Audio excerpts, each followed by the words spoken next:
Bhagavate Vasudevaya.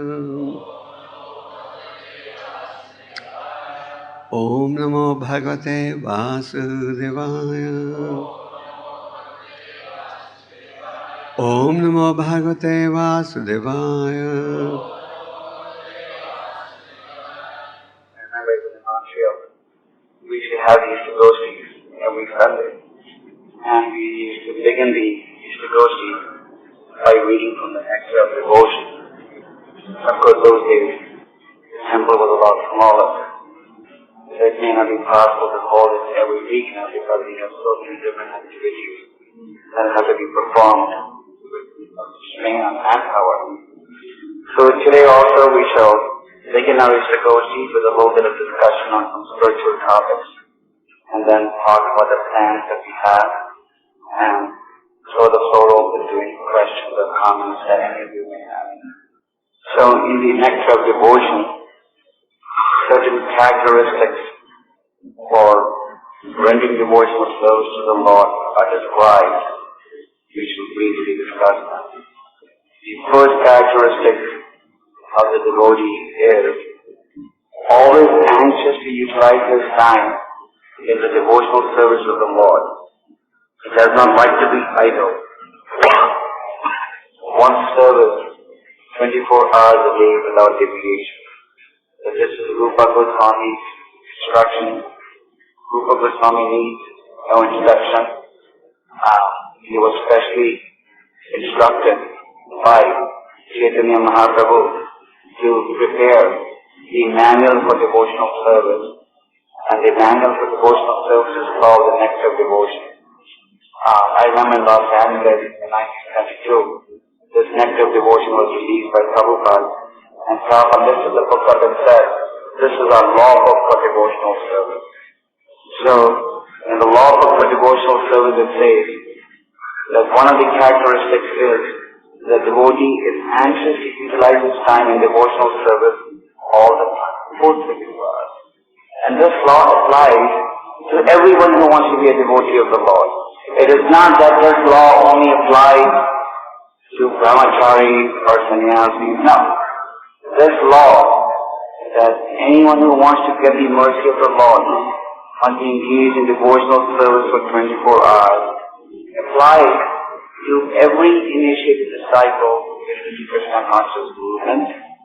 Just like the bee is very attached to honey, so similarly, the devotee is very attached to the name of Krishna and to the process of devotional service. Because Krishna is absolute, devotional service to Krishna is the same as serving Krishna. By rendering the process of devotional service, one also develops the different qualities of the devotee that we have been discussing for the last few days. It is explained that these different qualities, these are the natural qualities of the soul. But if we execute devotional service 24 hours a day, then these qualities will automatically manifest themselves. Just like with a match, there is the ability to light fire. Or within milk, there is the ability to churn butter. Or within a knife, there is the ability to cut something. So when that match is touched, lit with a proper dose, then it lights fire. When the milk is churned, then butter comes. So similarly, when we execute the process of devotional service, these 26 qualities, which are lying dormant within us at the moment, will manifest itself by the execution of devotional service 24 hours a day. So, we should never forget this, that our business is to engage in devotional service 24 hours a day. Prabhupada used to say that when the devotee goes to sleep, he dreams about Krishna. So, that's why the devotee is always engaged in the process of devotional service. Another characteristic that Rupa Goswami Prabhupada mentioned is that the devotee is always reserved and perseverant. He's always brave. He tries hard to achieve the goal of succeeding in devotional service. Another characteristic is always detached for material attraction. The reason we are in the material world is because of this material attraction. And if we get attracted to material activities or object gain, then we will continue to stay in the material world. In the Srimad Bhagavatam, Maharaj Rishadev, after describing that sanskar creation is the activity of a madman, says, Sadhu mani yada atmanaya asanati kleshta asadeha.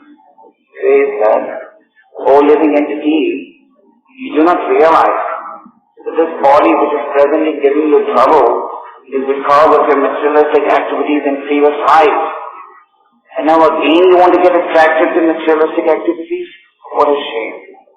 So, the devotee stays away from all types of material attraction because material attraction will keep him away from the lotus feet of the Lord. The lotus feet of the Lord are only accessible to those who are materially exhausted. So we should take spiritual life very seriously, always keeping the enemy in the forefront of our mind. We don't want to keep the enemy behind. We want to always be aware of the enemy so that we can keep our spiritual position safe. Another characteristic is never long for any material respect in return for activity. This was also discussed yesterday, the quality of Aniha. That is, the devotee, he does not long for any respect for his service. He is ready to offer all respect to others, but for himself, he does not want any respect. This should be very carefully understood. One may be working very hard, and one may be executing devotional service very successfully. But the devotee always remembers that Krishna says in the Gita, I am the ability in man. And Krishna also says in the Bhagavad-gita that I am the source of intelligence. So the devotee is able to perform some activity successfully. He doesn't want some respect for that. Because Krishna is the ability. So Krishna has manifested his ability through that particular devotee. And he is very intelligent. That also is coming from Krishna. So the devotee doesn't hanker for any respect. But he is ready to offer all respect to others. And if he is successful in some task, he gives the credit to the spiritual master and the Supreme Lord. So the Supreme Lord clearly says that he is the ability in man. Of course, this does not mean that one does not follow the Vaishnava etiquette in dealing with different individuals, different levels of spiritual realization. The Vaishnava etiquette is there. But even if one is dishonored, one takes the mercy of Krishna. And from his own side, he always attempts to be humble. And the next characteristic is always certain that Krishna will bestow his mercy upon him. It is explained in reference to this characteristic that the devotee, he hopes against hope that Krishna will bestow his mercy upon him. He never gets discouraged. He is confident that if he endeavors in executing devotional service to the best of his ability, Krishna will definitely help him out. So this also we should be aware of, because very often when things get difficult, we tend to get discouraged. But we should always remember that Krishna is watching us. And if we persist hoping that Krishna's mercy will fall, then Krishna will definitely benedict the devotee. We see from the first volume of the biography that Prabhupada had translated the whole Bhagavad-gita. And then he could not find any publisher who was ready to publish it. But then finally he found somebody who was ready to help in the publishing.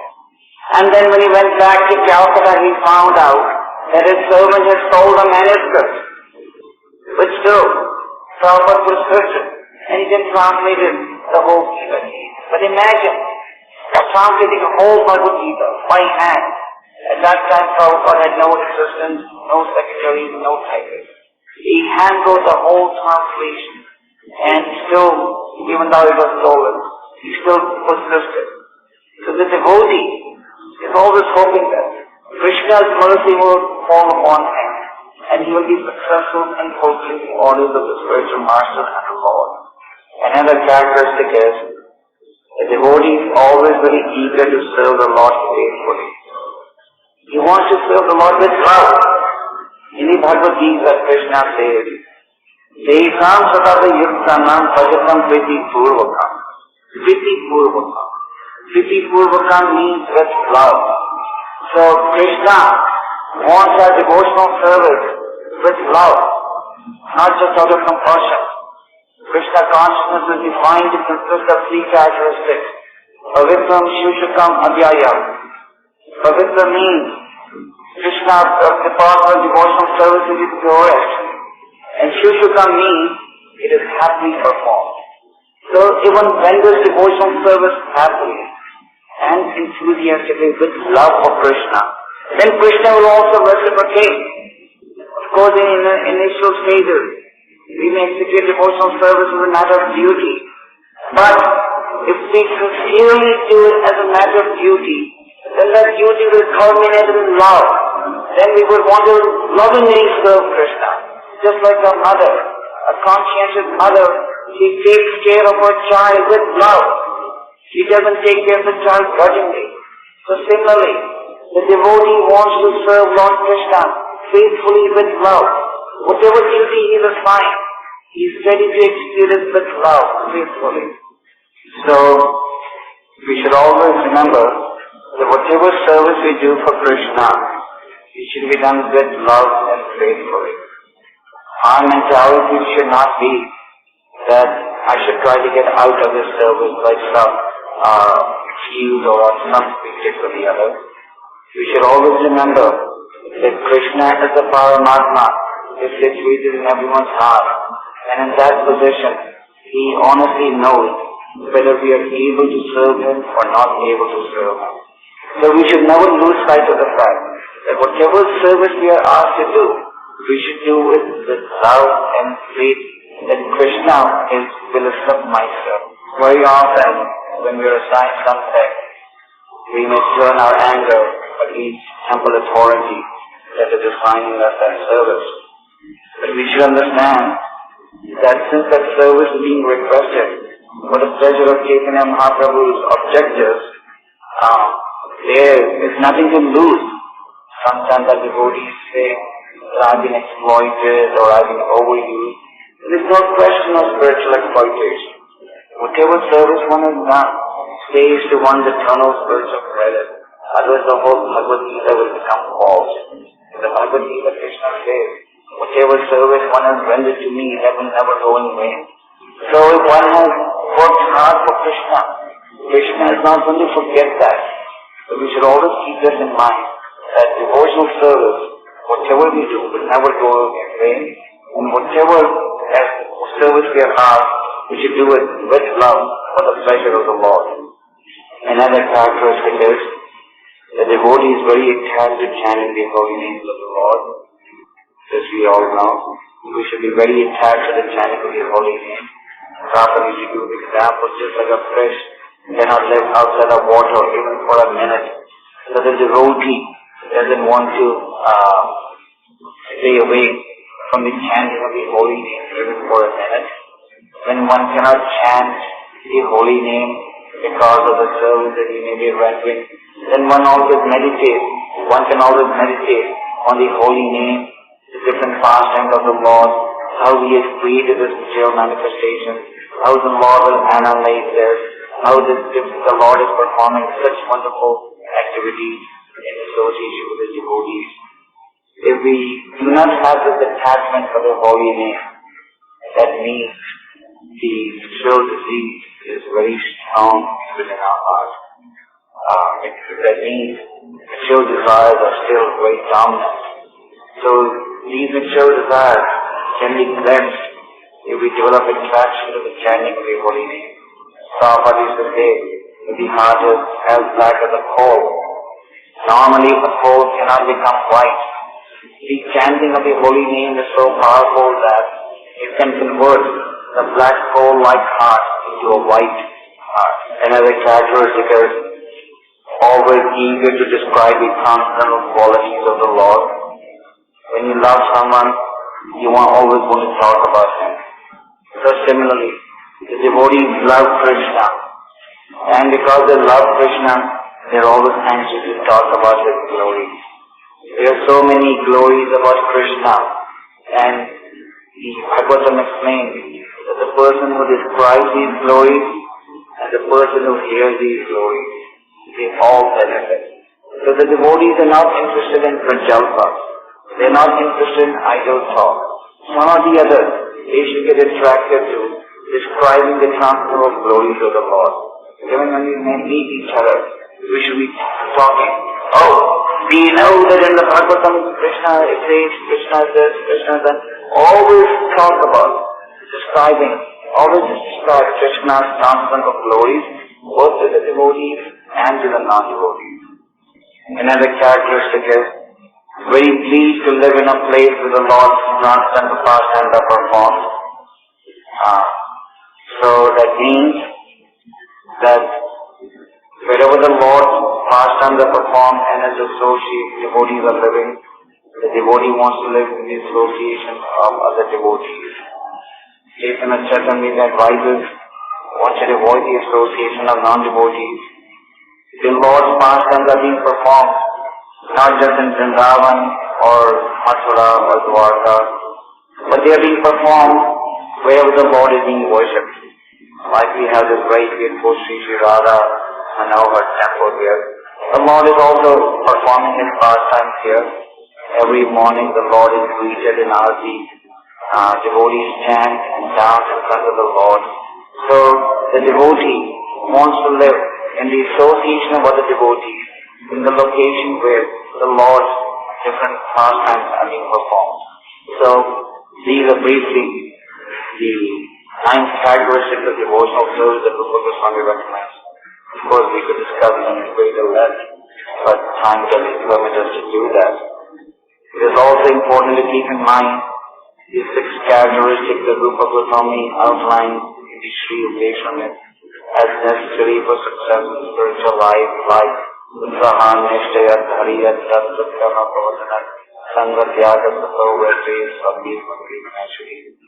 We have all heard these things again and again. But just like in the Bhagavad-gita, Prabhupada said, repetition is necessary to drive a point home. Even though we have heard these things, we still forget it. Rupa Goswami advises, one should always be enthusiastic. One should have confidence that the process of devotional service will succeed. One should be patient. One should follow the rules and regulations. One should avoid the association of non-devotees. And one should follow the instructions of the great acharyas. So we keep these 6 guides for success in spiritual life also in our mind, and the process of devotional service becomes very easy. So, with these spiritual instructions in mind, we shall now proceed to discuss our plan, present position. And the Keshav Prabhu and I will be discussing the plans. First of all, I would like to thank all of you for having increased your participation in the temple programs. This is very, very encouraging. I'm seeing that more devotees are now coming to Mangalarti and to the class and Guru Puja than even 3 months ago. It is very important that we take part in these spiritual programs. It is very hard to be linked up to Krishna all the time. There's no Paramahamsas here. To remember Krishna all the time, like the instructions that we just read today. It is hard, but it becomes easy if you come and see the beautiful form of Krishna every morning. If you come and hear the Bhagavatam class, if you come to Guru Puja, then these Vaidhi Bhakti, these services, they help us to reinforce our faith in the process of devotional service. And if our faith keeps getting reinforced, then we're able to succeed in the performance of devotional service. So, please continue to come regularly to these programs. And if any of your godbrother or godsister does not come, you should be Krishna's agent and tell him, why aren't you coming to the temple program? It is so lively. He will feel spiritually so strong. And we should all act like Krishna's agents and encourage everyone to take part in programs for the pleasure of the Lord. So, the Montreal temple is expanding. More and more devotees are joining. And our activities also have to expand. We have seen the need of two distinct programs to take care of this community. One is the need for a Gurukul, and the other is the need for a rural community.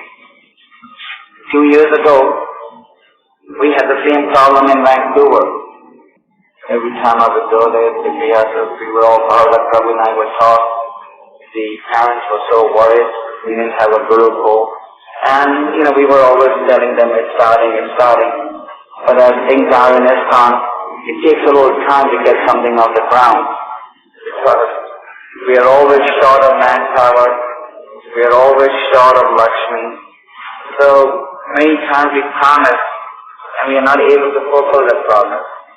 Then some devotees, of course, say, you people are liars, I can't have faith. But actually Krishna knows how difficult it is to get something started. Sometimes I personally feel that things within the ISKCON society move like flies move in the government of India. And India is a common joke that any work you want in the government of India, you really have to take a little bit of time. So, in ISKCON also, to start certain projects, it does take a little bit of time. But eventually it does happen. That we have seen. But just like I was giving the example of Vancouver. A few years ago we didn't have a Gurukul, but 2 years ago we started a Gurukul over there. And now, within 2 years, it has grown to one of the finest Gurukuls in North America. We have 45 children over there. And the parents, everyone is very satisfied. So, we're definitely going to start a Gurukul in Montreal. There will be one Gurukul for Montreal and Ottawa. We have just started a Gurukul in Toronto also. Some of you may know that. Krishnadas Prabhu is teaching at Gurukul, and there are 8 students at Gurukul. We were earlier thinking of having one rural community for all the 3 temples on the east coast of Canada, Toronto, Montreal, and Ottawa, and one Gurukul. Ideally, that would be the best, but for some practical reasons, that wasn't possible. So now we have decided that we have 2 rural communities and Gurukuls on the east coast of Canada. One would be in Toronto, the other would be in Montreal. And in Toronto we also had the fortune of having a farm which we were able to obtain for a very low price, and on which the interest rate also is very, very low. And one of the devotees there, Mita-bhuk Prabhu, has agreed to develop that farm. So the Gurukul in Montreal would definitely start. Nandikeshwar Prabhu recommends an Aniha teach this Gurukul. And naturally, Aniha Prabhu will have to go for a little bit of training to either Vancouver or even Nagari. And some parents are concerned that one teacher may not be enough. Our experience is that we can start off with one teacher and then gradually expand. So we feel that we can definitely start this Gurukul after this Maya-bhuk. We'll definitely start by the end of March. right after Mayapur. Mayapur will be 2 months away. And right after Mayapur we'll start a Gurukul over here. It will be a day school to start off, and then it will expand. But it will definitely start. Parents can be rest assured. Everyone is very, very worried. Even Nandikeshwar Prabhu is very concerned that they could all be going to trouble him all the time, and the parents have to go to him. And there's no school for the parents, and no school for the children. So it is definitely going to start. Please do not think that this is just another post-dated check. And believe me, it is not easy to sit and tell someone something and then 3 months later find out it wasn't done. It is not easy. But, as I explained, things don't always happen according to plan, and then the plan has to be revised. Also, Gopal Krishna Prabhu, who is in charge of all the Gurukuls in Canada, he's been teaching Gurukul and taking care of ashram for a long time. He's very keen to come out to the East Coast and stay with the Gurukul for 2-3 weeks to help them get started. So he will also come east, and Jagadish Prabhu also, the GBC for Gurukuls. He comes to America after Mayapur, so he'll also come here and help get the Gurukul started. The other point that we definitely need, and that definitely have to do, to accommodate the expansion of devotees and to attract new devotees to this movement is the need for a rural community. A rural community would be very helpful. The Gurukul can start off in the city. It can't stay in the city for long, because we're starting off as a day school.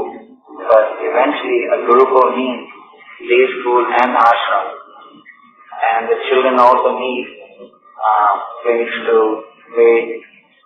That if we have a farm or a rural community where the Gurukul then can be relocated over there, those great hustlers who are attracted to working on the farm can work on the farm.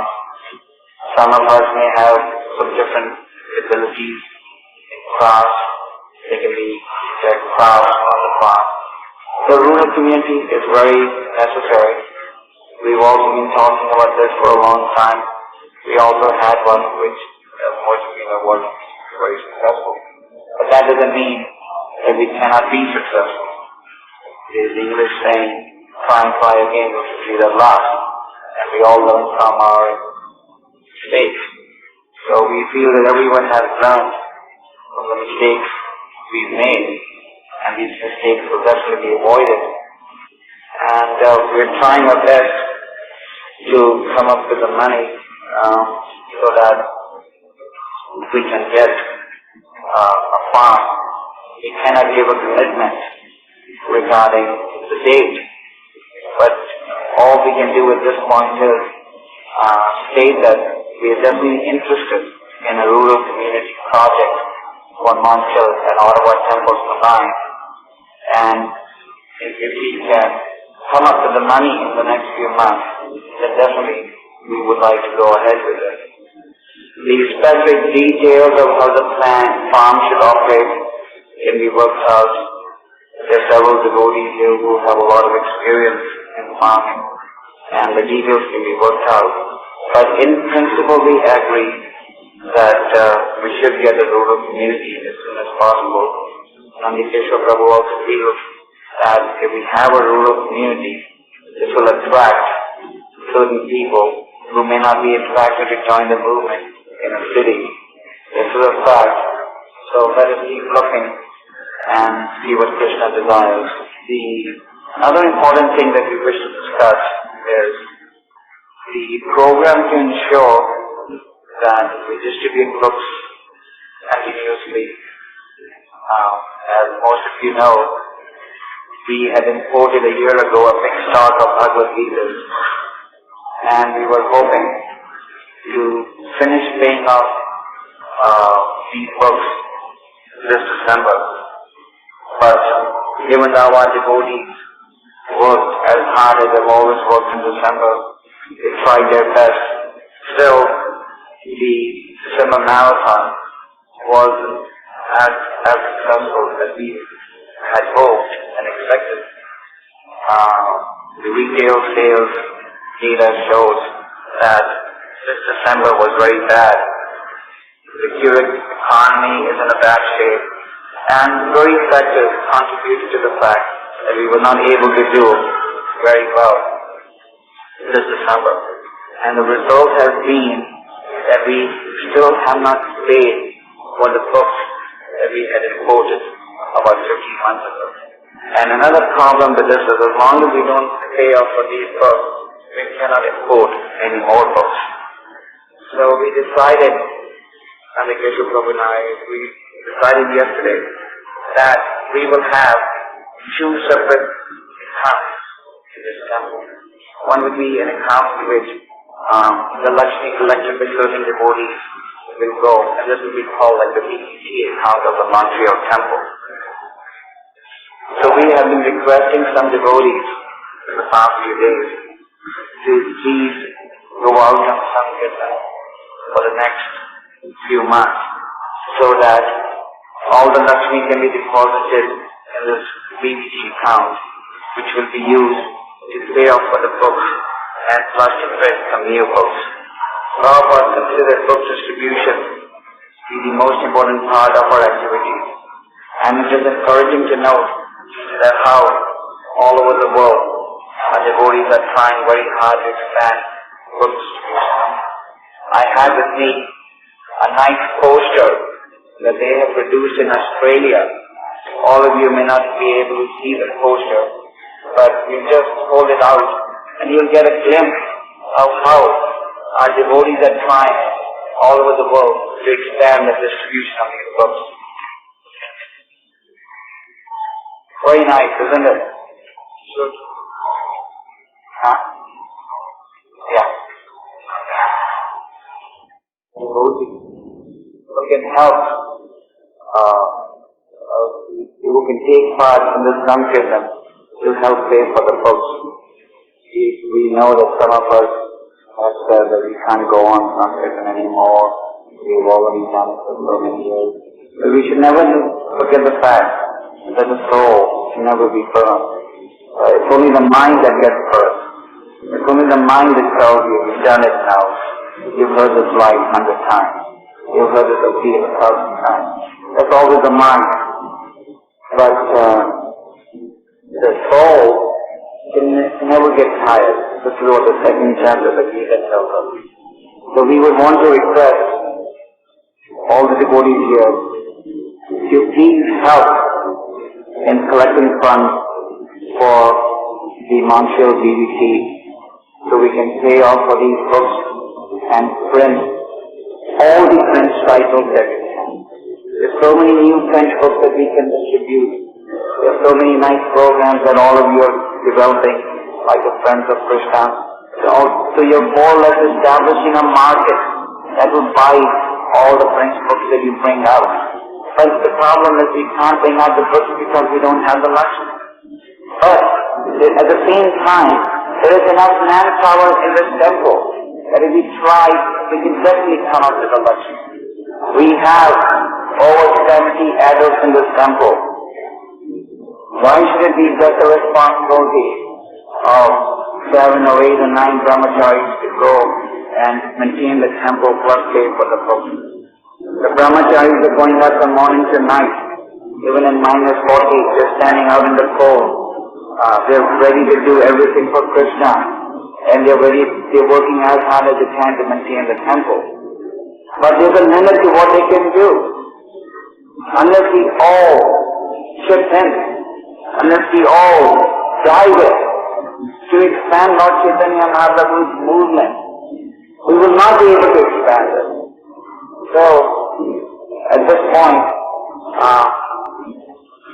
I really want to request the others who are not engaged in postcard Sankirtan to please resolve to help collect for the next few months for the printing and the payment of French books. So, How many people would like to volunteer? There's no space for the books. This will be the Montreal Devotee party. We're opening a separate bank account with Krpalu signing on that account. He's going to be the only person handling that money, and he's going to use it for paying out the books, printing new books, and importing new books from France. France will not give us any new books if we take cash. So if we want more books, if we want to drop these transcendental bombs, we have to make some sacrifice. If we are not ready to make some sacrifice, then Krishna consciousness will not expand. Chaitanya Mahaprabhu has said he wants this Krishna consciousness to spread in every town and village. So Krishna is not a fool. He's not just looking at a lip service. Oh yes, it must spread in every town and village. But I'm doing nothing to make that prediction come true. So Chaitanya Mahaprabhu wants us to do something physically to make that prediction come true. And this is a golden opportunity for us to dive into this service, take advantage of this offer that Chaitanya Mahaprabhu is giving us to feed, work and distribute his literature for the benefit of the society. Because those who take part in this process become the most dear devotees of the Lord. I can perhaps take the liberty of mentioning some devotees of this temple who have volunteered to go out and collect for the Devotee. Sarvopakaraka Prabhu, Anubhava, Gonathai, Jyotisoma, Aditi. She's going to be going to Edmonton to collect over there in association with another female devotee. And Gopeshwar, does he also for Devotee? Or does he his brother? Bhaktin, Haryo. How about some more?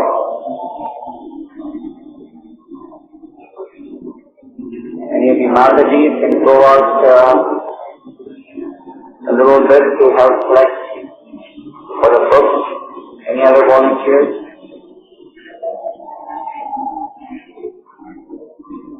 There are no other volunteers. Nothing is anybody else. Okay. So do you all think this is a good idea to have a separate team that is collecting just for the payment of books and sending new books? That's being taken care of by the brahmacharis.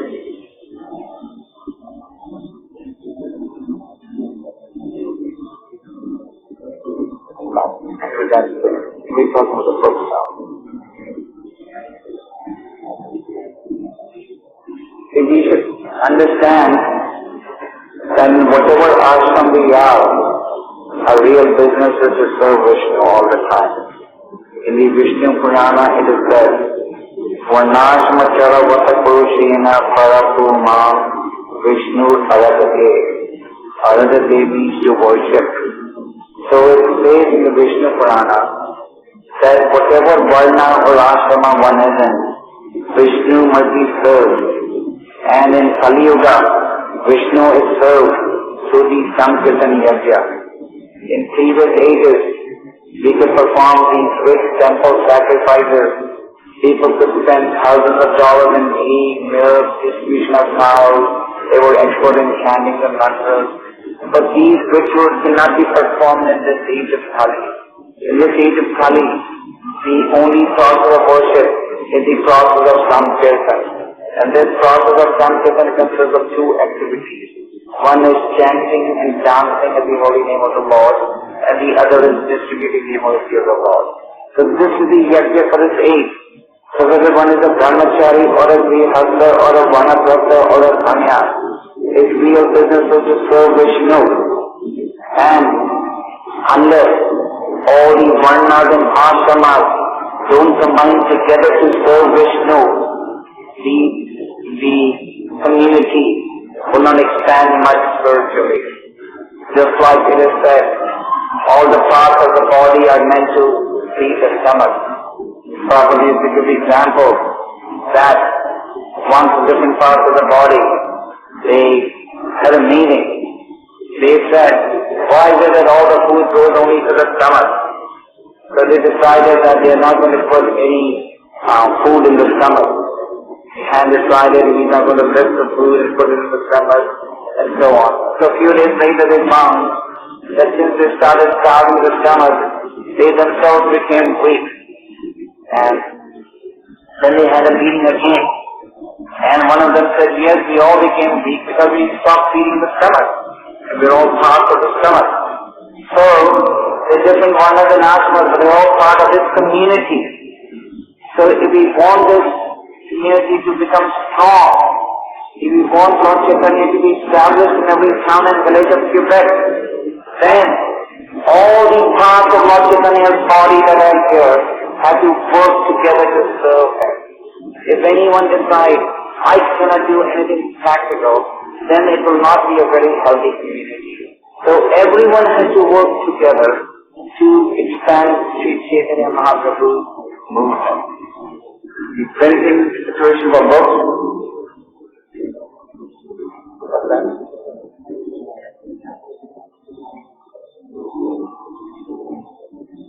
French or English? English?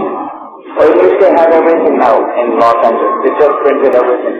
The American BBT, in collaboration with the Australian BBT, printed up 10,000 sets of all of our books. So Los Angeles is getting 4,000 sets and Australia is keeping 6,000. Actually we could do this contract sales program very nicely in Montreal. The Friends of Krishna, which is expanding rapidly, can become a perfect market for these books and so many other people. The French people are definitely more pious. Actually, you will be surprised to know that even in Vancouver, Calgary, and Edmonton, at least 40% of the devotees we make are from Montreal, are from Quebec. So the French people are more interested in spiritual life than the English, the fact. So these French people will definitely take to the literature if we go and present it to them in a nice manner. Yes. Also, when we mentioned a list of volunteers who volunteer to collect for the payment of books, I forgot to mention Mahajan. Mahajan Club is also offered to collect pay for the books. Yeah. Well, the three small books. We want to get translated. One is the French cookbook. Now, as you know, most of you know, the Krpalu is coming back to Montreal towards the end of this month. And we see that we could open up a preaching center somewhere in Quebec or wherever. And we could also have a complete cookbook, which we can print right away. And the other two books are for Concept and Revolution. Oh, yeah. That's the Science of Self-Realization, which they have published in paperback edition. Actually, we have such a dedicated crack crew that goes out in any weather, in any situation, and distributes books all day. So now, it is our business to fly under the ammunition. We have a good crew of hardcore brahmacharis who are ready to go out and shoot the ammunition all day. But we have to give them the ammunition. If we don't give them the ammunition, what are they going to shoot? So now it is our business to give the ammunition. Our anxiety is just not to maintain, just not to worry about our own maintenance. But the devotee's anxiety is how we can help spread Krishna consciousness. That should be our meditation. What can I do to make Lord Chaitanya's prediction come true? And if I'm always meditating, what can I do to make Lord Chaitanya's prediction come true? That in every corner there will be a temple of Krishna. Then Krishna will give us the intelligence to succeed.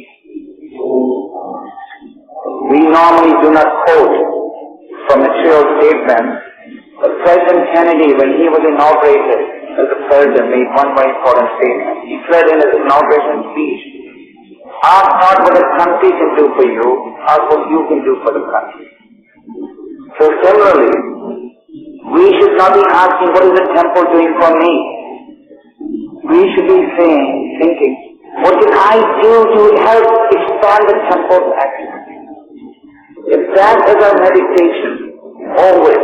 How can we help expand this Krishna consciousness? If this is our only meditation, then Sri Chaitanya Mahaprabhu, who is within the heart, will give us the intelligence and the determination. Chaitanya Mahaprabhu asked Haridas Thakur, he said, Haridas, when I'm looking at these Yamanas, my heart is bleeding. How will these Yamanas be saved? And Haridas Thakur replied, my dear Lord, don't worry, these Yamanas will be saved by chanting the holy names of Krishna and Rama. So, we get people who chant the holy names of Krishna and Rama by giving them a book. Prabhupada said that. You can't ask them to chant Hare Krishna right away, but give him a book. Because then he will take the book home and Hare Krishna.